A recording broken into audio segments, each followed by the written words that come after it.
The warship hung in space like a metal moon. Inside, war tactician Zrelkoth stood before a display showing a small blue planet. His gray skin rippled with satisfaction. This was world number 848. Another easy victory for the Valtech Dominion. For 3,000 years, the Valtech had conquered their way across the galaxy. They had crushed warrior races. They had defeated species with weapons that could crack planets. They had even subjugated a civilization that could manipulate time itself. None of it mattered. The Valtech always won. They had the numbers, the experience, and the cold logic of a species that never stopped expanding. Earth would fall in 72 hours. Maybe less. Zrelkoth's secondary eyes focused on the tactical display. The planet's defenses were laughable. Nuclear weapons, crude dirty bombs that poisoned the very ground they fought over. Chemical rockets that barely escaped the planet's gravity well. Radio transmissions that leaked into space like a child shouting in the dark. Pathetic, he muttered. His aide, a younger Valtech named Cormeth, nodded in agreement. The initial scans are complete, war tactician. Population approximately 8 billion. Divided into nearly 200 tribal governments. Multiple languages. No unified command structure. They still fight among themselves. Zrelkoth's mouth split into what passed for a Valtech smile. Divided prey was easy prey. His species had learned this lesson on 847 previous worlds. Begin standard protocol, he commanded. Intercept their communications. Map their military installations. Identify their population centers. We move to subjugation phase in 48 hours. Cormeth hesitated. War tactician, there is one unusual element. The volume of their transmissions is excessive. They broadcast constantly. Entertainment, news, personal messages. The data stream is enormous. Irrelevant, Zrelkoth said. Assign a junior analyst to sort through it. Focus on military communications only. I want to know where their weapons are, not what their civilians chatter about. In a smaller chamber 3 levels below the command deck, junior analyst Technor received his assignment with a sinking feeling. Communication analysis was usually simple. Military channels here, government frequencies there, civilian chatter everywhere else. But the humans were different. They broadcasted everything. Everything. Technor's workstation hummed as it processed terabytes of human data. Television shows, music, something called the Internet, news broadcasts, movies, books converted to audio, video recordings of humans doing trivial tasks. It was chaos. It was noise. It was utterly unlike anything Technor had seen from 847 other conquered species. He started with the obvious military frequencies. Human military communications were surprisingly sophisticated, though their encryption was easy to break. Nothing concerning. Standard defensive postures. No evidence they even knew the Valtech fleet was watching them. But then Technor found something odd in the civilian broadcasts. Humans had an entire category of entertainment called science fiction. Stories about space, about aliens, about wars among the stars. Technor pulled up a random sample, a film about humans fighting insect-like aliens. He watched, confused, as the humans in the story fought desperately against overwhelming odds. They lost cities. Millions died, and yet they kept fighting. The movie ended with the humans winning through cleverness and sacrifice. Strange. Most species created stories about harmony and peace. The Valtech themselves preferred historical records and tactical studies. But humans seemed obsessed with conflict. Technor pulled up another sample. This one showed humans fighting machines they had created. Again, terrible losses. Again, desperate struggle. Again, human victory. Another film. Humans versus zombies. Walking corpses of their own dead. Another. Humans versus aliens who wanted to harvest their bodies. Another. Humans versus their own gods. Another. Humans versus reality itself falling apart. Every story followed the same pattern. Humans faced impossible odds. Humans suffered terrible losses. Humans won anyway, or if they lost, they died fighting. Technor felt the first whisper of unease. He pushed it aside and continued his work.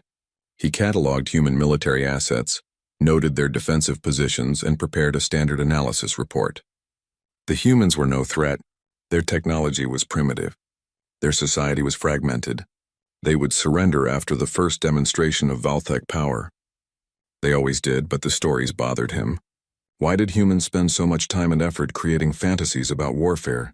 Why did they imagine fighting aliens when they had never encountered any? Why were they so obsessed with survival against impossible odds? He decided to add a footnote to his report. Nothing major. Just a note that human civilian culture showed unusual fixation on conflict scenarios. Probably irrelevant, but worth mentioning for the xenopsychology team. Technor submitted his report and waited.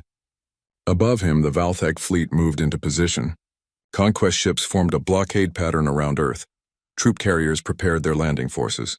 Communication jamming arrays powered up, ready to cut Earth off from any hope of outside help. In the command center, Zrelkoth reviewed Technor's report. He skimmed past the footnote without much interest. Every species had its quirks. The important facts were clear. Earth had approximately 2 million active military personnel, scattered nuclear arsenals, and conventional weapons that posed no threat to valc armor. The invasion would begin at dawn, Earth time. The valc would demonstrate their power by disabling all human satellites simultaneously. Then they would broadcast their surrender demand in every human language. After that, they would wait for the inevitable capitulation. It had worked 847 times before. It would work again. Zrelkoth allowed himself a moment of satisfaction. Soon Earth's resources would flow to the Dominion. Its population would be integrated into the workforce. Its history would become a footnote in valc records. Another world. Another victory. Another step toward total galactic domination. He had no way of knowing that 3 levels below, junior analyst Technor was still watching human broadcasts, and the unease in his mind was growing into something that felt uncomfortably like fear. Technor could not sleep. In the valc rest cycle, his mind kept returning to the human broadcasts. Something was wrong. He felt it in his bones, though he could not explain it to himself, let alone to his superiors.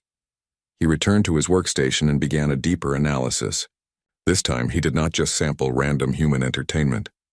He studied it systematically. He looked for patterns. What he found disturbed him more with each passing hour. Humans had been telling stories about warfare for their entire recorded history. Clay tablets from 5,000 years ago described battles. Ancient texts detailed military strategies. Medieval manuscripts illustrated siege weapons. Modern humans created entire industries around simulating combat. Technor discovered something called video games, interactive simulations where humans practiced fighting. They did this for fun, for entertainment. In their leisure time, humans chose to pretend to kill each other, kill aliens, kill monsters, kill anything that moved. He found human history records next. Every civilization, every era, every continent. War, and more war. Humans fought over land. They fought over resources. They fought over ideas. They fought over gods. They fought over insults. They fought because their leaders were bored. The analyst pulled up a human concept called total war. He read the definition with growing horror. It meant warfare where entire societies mobilized, where every factory produced weapons, where every citizen contributed to the war effort, where the distinction between soldier and civilian disappeared because everyone was part of the fight. Humans had done this multiple times. Recently, Technor found records of something called World War II. In less than 6 years, humans had killed over 70 million of their own kind. They had built weapons factories that operated every hour of every day. They had conscripted entire generations. They had firebombed their own cities to deny them to enemies. They had invented weapons that could vaporize entire populations in seconds. And then, impossibly, they had stopped. They had pulled back from total annihilation. They had rebuilt. And they had kept all the weapons just in case. This led Technor to the most disturbing discovery of all. Humans had a concept called spite. It meant doing something harmful to yourself just to hurt your enemy more. It meant fighting not because you could win, but because losing without fighting was unthinkable. He found a human phrase. If I'm going down, I'm taking you with me. It appeared in their entertainment, their history, and their military doctrine. Technor worked through the night cycle, compiling his findings. By morning, he had a report that terrified him. He requested an immediate meeting with war tactician Zrelkoth. The war tactician did not look pleased to be disturbed. His command chamber was busy with final invasion preparations. Fleet commanders reported readiness. Troop carriers confirmed deployment schedules. Everything was proceeding perfectly. Junior analyst Zrelkoth said coldly, "You requested this meeting. It had better be important. We commence operations in 12 hours. Technor's hands shook as he activated his presentation. War tactician, I believe we should reconsider the invasion of Earth. The humans are not what they appear to be. Murmurs rippled through the assembled officers. Reconsider? The Valthek Dominion did not reconsider. They conquered. It was what they did. Srelkoth's eyes narrowed. Explain, quickly. The humans have been at war continuously for their entire history, Technor began. They have never achieved global peace, not once. Somewhere on their planet, at every moment, humans are fighting other humans. Many species have violent pasts, Srelkoth interrupted. Civilization suppresses these primitive instincts. We see no evidence of major conflict on Earth currently. Because they are not currently facing an external threat, Technor said. But war tactician, they practice warfare constantly. For entertainment. They run combat simulations in virtual environments. They study historical battles. They write detailed analyses of military strategies. They create fiction about fighting aliens, and these fictions are wildly popular. Fiction is irrelevant, Srelkoth said dismissively. Is it? Technor pulled up a display showing human languages. They have 847 words for different types of conflict in their major languages. War, battle, fight, skirmish, clash, combat, struggle, each with distinct meanings. They have a more sophisticated vocabulary for violence than we do. This caused a stir among the officers. The Valthek prided themselves on their military precision. The idea that a primitive species had better language for warfare was insulting. They have nearly destroyed themselves multiple times. Technor continued, his confidence growing. They invented nuclear weapons and immediately used them on each other. Then they built enough to destroy their planet hundreds of times over. They pointed these weapons at each other for decades, ready to end their civilization at any moment. They called it mutually assured destruction, and they considered it a reasonable strategy. Insane, someone muttered. Perhaps, Technor agreed, but effective. War tactician, they did not build these weapons as a last resort. They built them as a deterrent. They constructed doomsday devices to prevent war by promising that any war would end in mutual extinction. And it worked. They have not used these weapons in 80 years, but they still maintain them. They still improve them. They still test new designs. Srelkoth was beginning to look uncomfortable. What is your point, analyst? My point is that humans do not think like any species we have encountered. When faced with impossible odds, they do not surrender. They double down. They invent new weapons. They find new strategies. They fight harder. Technor pulled up human entertainment again. Look at their fiction, war tactician. Every story where humans face aliens follows the same pattern. The aliens are more advanced. The aliens have better weapons. The aliens should win easily, and the humans find a way to win anyway. They show these stories to their children. They celebrate these narratives. It is cultural conditioning for resistance. You are reading too much into entertainment, Srelkoth said, but his voice lacked conviction. Then explain this, Technor said. He displayed human military spending figures. Earth's military expenditure exceeds the entire gross domestic product of most Valthek subject worlds. They maintain standing armies during peacetime. They develop weapons they never intend to use. They plan for threats that do not exist yet. This is not a species that will surrender easily, war tactician. This is a species that has been preparing for us without even knowing we exist. The command chamber fell silent. Officers exchanged uneasy glances. Srelkoth stared at the data, his confidence wavering for the first time in his long career. Finally, he spoke. Your concerns are noted, analyst. However, we have committed to this invasion. The fleet is in position. We will proceed, but with additional caution. Double the reconnaissance before landing. Increase bombardment of military targets. We will break their spirit before we set foot on their planet. Technor wanted to argue more, but he knew it was useless. The Valthek did not retreat. They did not reconsider. They conquered. It was the only way they knew. He returned to his station and continued monitoring human transmissions. Somewhere in the back of his mind, a thought whispered, what if the humans were monitoring them right back?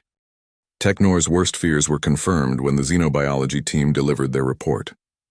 He sat in the briefing room with 24 other analysts, listening to senior biologist Rental explain human physiology. What he heard made his blood run cold. Humans are persistence hunters, Rental began. displaying a rotating model of human anatomy. Their evolution is unique among species we have catalogued. They did not develop venom, claws, or natural armor. Instead, they evolved to chase prey until it collapsed from exhaustion. A junior officer laughed. They ran at their food until it died. How primitive, Vrental did not smile. You misunderstand. Human endurance is extraordinary. They can run for hours without stopping. Their cooling system, this sweating mechanism, allows them to regulate temperature during extended exertion. Most predators on their planet, including larger and stronger ones, cannot match human stamina. Humans simply outlast them. So they are durable, another officer said. This does not make them dangerous. There is more, Vrental continued. Humans have a combat enhancement mechanism called the adrenaline response. When threatened, their bodies flood with hormones that temporarily increase strength, speed, reaction time, and pain tolerance. A human under adrenaline can perform feats impossible under normal conditions. Technor raised his hand. Does this response trigger when they face danger? Yes, and here is the critical detail. Humans can learn to control it. Their soldiers train to function under adrenaline. Their athletes deliberately trigger it for competition. They have turned a survival mechanism into a tactical advantage. The room grew quieter.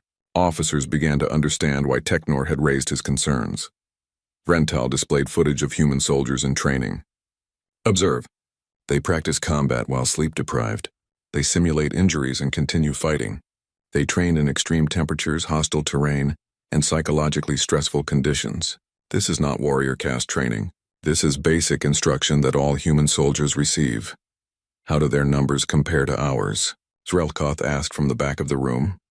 Earth's current military population is approximately 20 million active personnel, with another 100 million trained reserves. However, war tactician, there is a complication.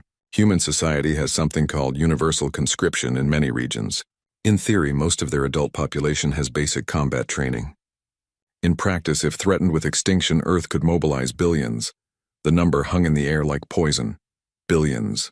The entire valc military, even at full mobilization across all occupied territories, numbered only 340 million. They would not fight as effectively as trained soldiers, someone argued. Would they not? Technor interjected. He activated his own display showing human history. During World War II, humans fielded over 100 million combatants. Entire societies transformed into war machines. Factory workers became weapon manufacturers. Scientists became bomb designers. Farmers became soldiers. The distinction between civilian and military disappeared, and they maintained this for 6 years. He pulled up another image. This is called the Siege of Leningrad. One human city surrounded by enemies cut off from supplies. The attackers expected quick surrender. Instead, the humans held for 872 days. Over 1 million civilians died from starvation, disease, and bombardment. And they did not surrender. They chose to starve rather than submit. Insanity, someone whispered. No, Technor said quietly. Determination. War tactician. I have found 73 similar examples in human history. Cities that fought to the last defender. Armies that refused retreat orders. Populations that chose death over occupation. This is not aberrant behavior for humans. This is their standard response to existential threats. Vrental nodded. The biological basis is clear. Humans evolved as both predators and prey. They were hunted by larger animals, so they learned to fight in groups. They hunted dangerous prey, so they learned to accept casualties as normal. Their psychology is built around pack loyalty and sustained resistance. They are biologically and culturally conditioned to fight overwhelming odds. Zrelkoth stood and approached the display. He studied the human figures, the historical images, the biological data. His expression was troubled. What about their weapons?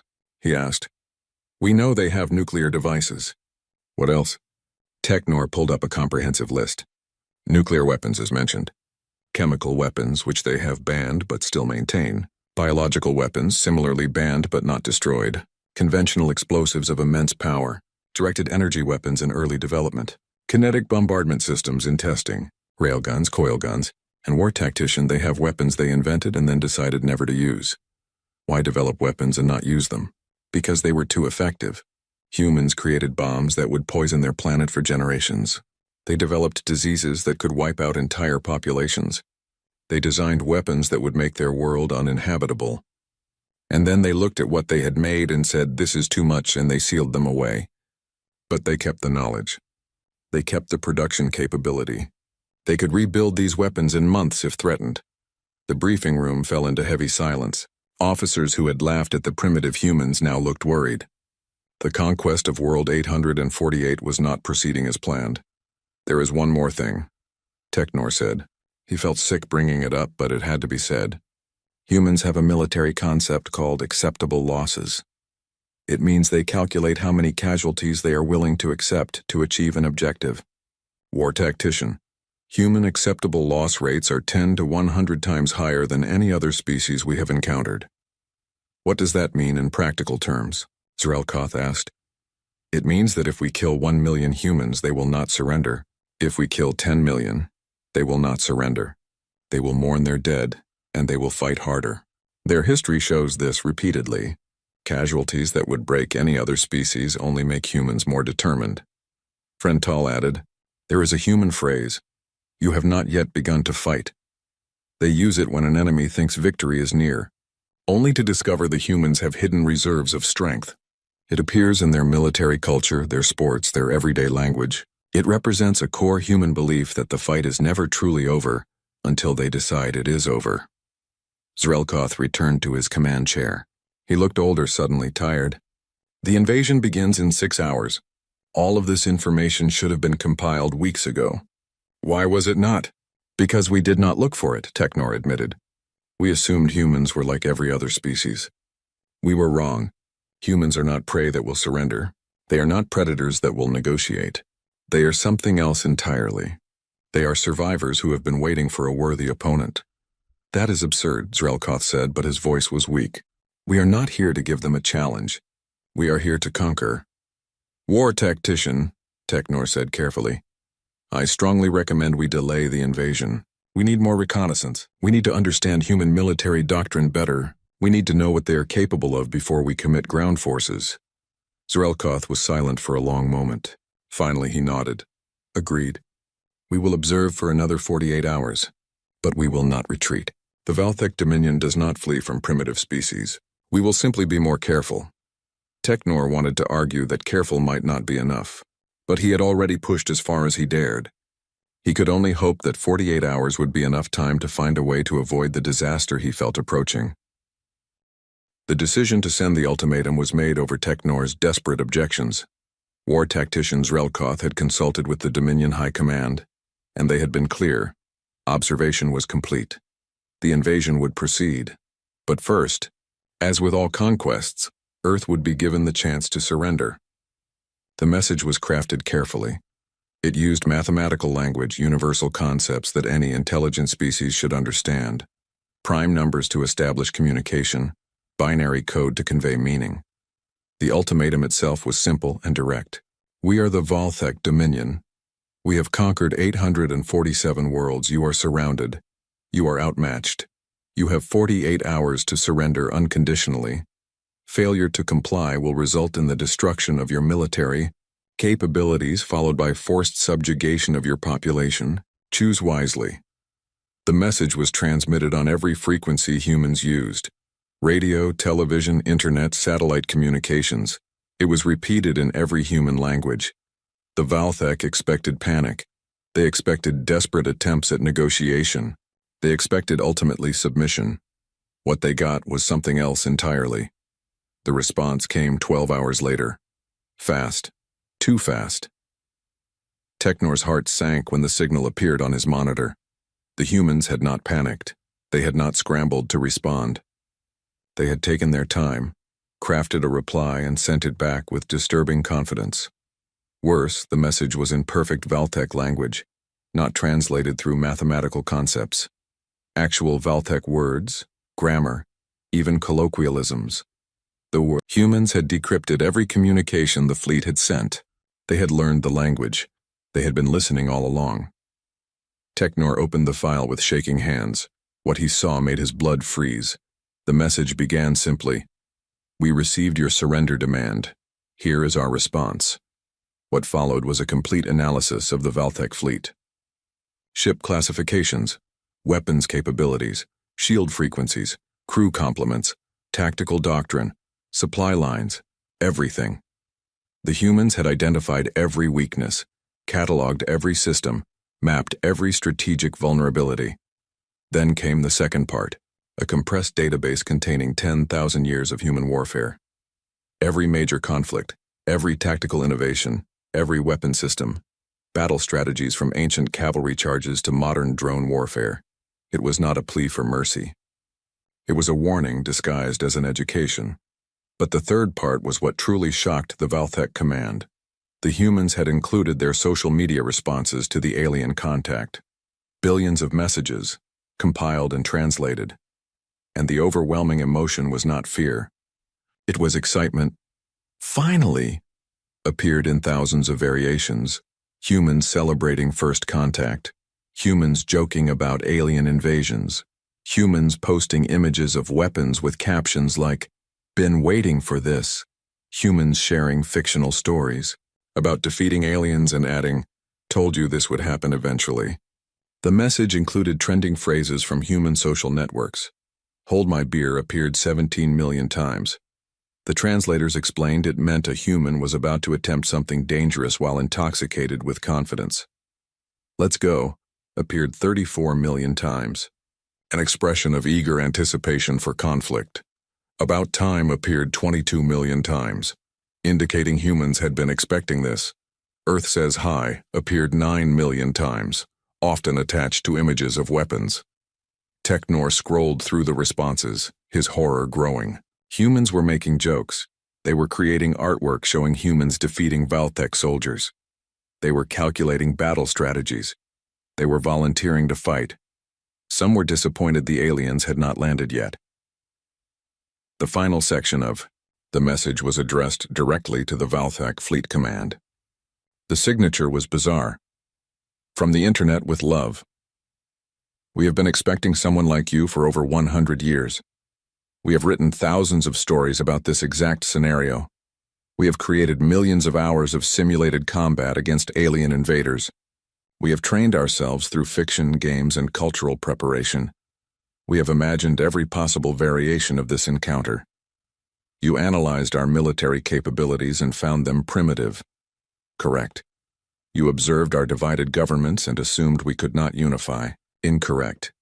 You saw our violent history and thought it made us weak. Wrong. Our violent history made us experts.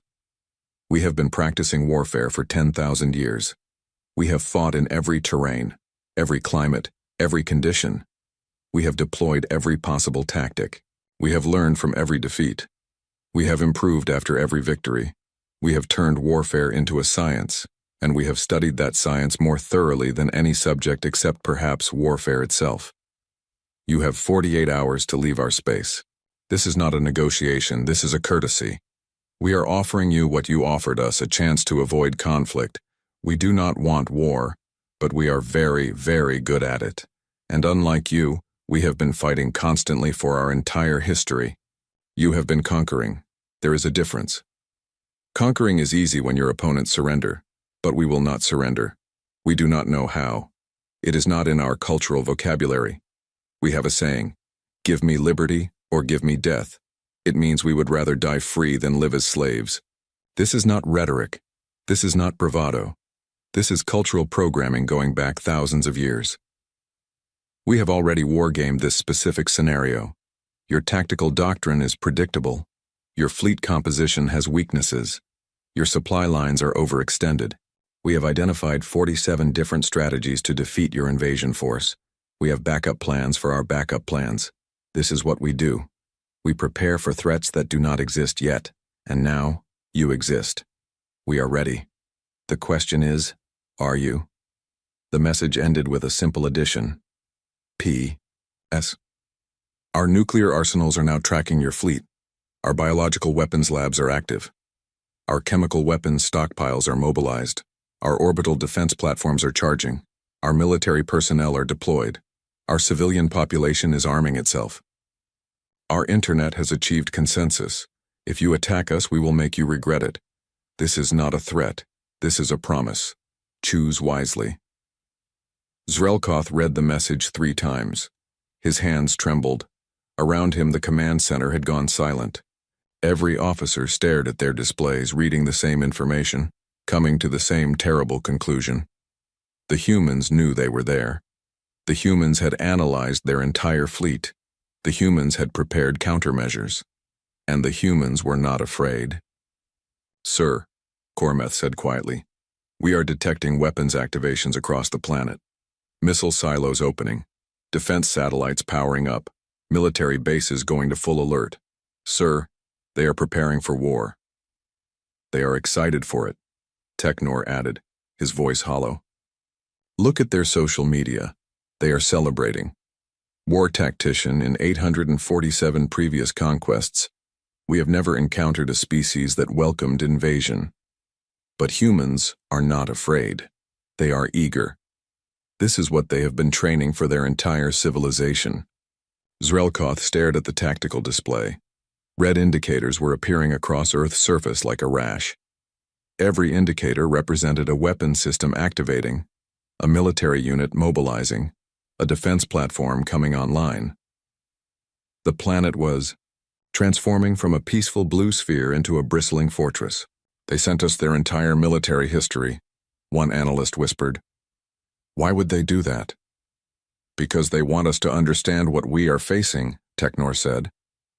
"They are not trying to hide their capabilities. They are showing them off. This is psychological warfare. They want us to know exactly how dangerous they are. They want us to be afraid." "Is it working?" someone asked. Zrelkoth closed his eyes. For the first time in his long military career, he did not know what to do. Every instinct screamed at him to retreat, but the Dominion did not retreat. It had never retreated. 847 worlds conquered, 0 defeats. But looking at the data, reading the human message, seeing the eager responses from billions of humans ready to fight, Zrelkoth felt something he had not felt in decades: fear. The Emergency War Council lasted 6 hours. Every senior officer in the fleet participated. The debate was fierce, the arguments passionate, but the conclusion was inevitable. The Valtech Dominion would retreat. The xenobiology team delivered the final piece of evidence that sealed the decision. Senior biologist Vrental presented findings that made even the most aggressive officers reconsider. The human adrenaline response makes them demonstrably stronger and faster under threat, Vrental explained. But there is more. Humans have another mechanism called hysterical strength. Under extreme stress, human psychological limiters disengage. A human parent can lift a vehicle to save their child. A human soldier can continue fighting with injuries that should incapacitate them. These are not legends. These are documented medical phenomena. Furthermore, he continued, humans have something called spite structures in their military doctrine. These are weapons designed purely to ensure mutual destruction. If humans believe they will lose, they have systems in place to guarantee their enemy loses too. They will destroy their own cities to deny them to invaders. They will poison their own resources rather than let others use them. They will fight to mutual extinction if that is the only option left. The strategic analysis team added their own dire assessment. The human message was not bluffing. We have detected preparation for what they call total war. Every major industrial center is converting to military production. Their internet has coordinated a global response in under 12 hours. War tactician, they are mobilizing their entire civilization. If we invade, we will not be fighting 8 billion individuals. We will be fighting one unified organism with 8 billion cells, each willing to die for the whole. They have also demonstrated something unprecedented, Technor added. They broke our encryption. They learned our language. They analyzed our fleet composition, all in less than 2 weeks. War tactician. No species has ever accomplished this. The humans are not just warriors. They are extremely intelligent. They adapt faster than any species in our records. Zrelkoth listened to it all, the biological assessments, the tactical evaluations, the cultural analyses. Every piece of data pointed to the same conclusion. Humans were not prey. They were not even predators in the normal sense. They were something the Valtech had never encountered before. They were survivors who had turned survival into an art form. What are our chances? Zrelkoth asked finally. The tactical officer hesitated. If we commit to orbital bombardment only, we can destroy their cities. But their mobile arsenals will survive. Their submarine-launched nuclear weapons, their mobile missile platforms, their distributed command structure. We can hurt them badly, but we cannot eliminate their ability to retaliate. And war tactician, they have enough nuclear weapons to make this fleet radioactive debris. If we commit ground forces, an even longer pause, our simulations show heavy casualties. Humans will fight for every city, every town, every building. They have home terrain advantage. They have the numbers. And they have proven historical willingness to accept catastrophic losses without surrendering. Conservative estimates suggest we would need to eliminate 90% of their population to achieve subjugation. And even then, the remaining 10% would likely continue resistance. So we cannot win, Zrelkoth said flatly. We could achieve a Pyrrhic victory, the tactical officer admitted. We could devastate Earth, but the cost would cripple our fleet.